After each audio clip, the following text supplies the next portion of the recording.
Hi, my name is Tony Nolan. I'm 33 years old and in 2012 I moved from the Big Smoke of Melbourne to Harrow in Western Victoria.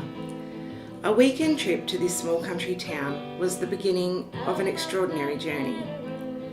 A fortnight later I had made the move, become a sheep farmer, made many lifelong friends, met my now husband, his amazing family, and most of all, become a part of an incredible small town which was vital to my survival and continued recovery from a ute versus truck accident.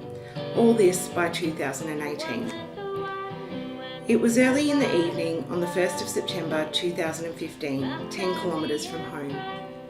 Local emergency services, including our Harrow Bush Nursing Centre, local CFA and SES, attended me at the scene.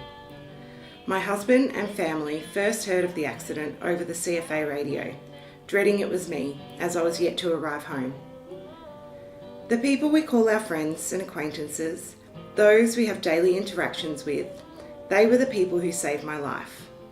My husband, who was called and asked to come to the site to be told she may not make it, must cope with the vision of the disastrous accident that changed everyone's lives forever.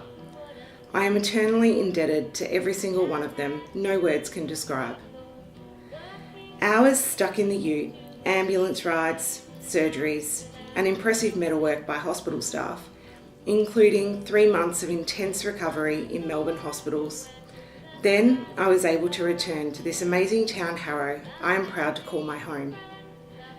With continued support from our local services, my mission to regain my independence began. It has not been easy, having many hurdles along the way for something that was out of my control and I have no memory of. Luckily, with the incredible support, I have made the words, "You may not be able to," non-existent.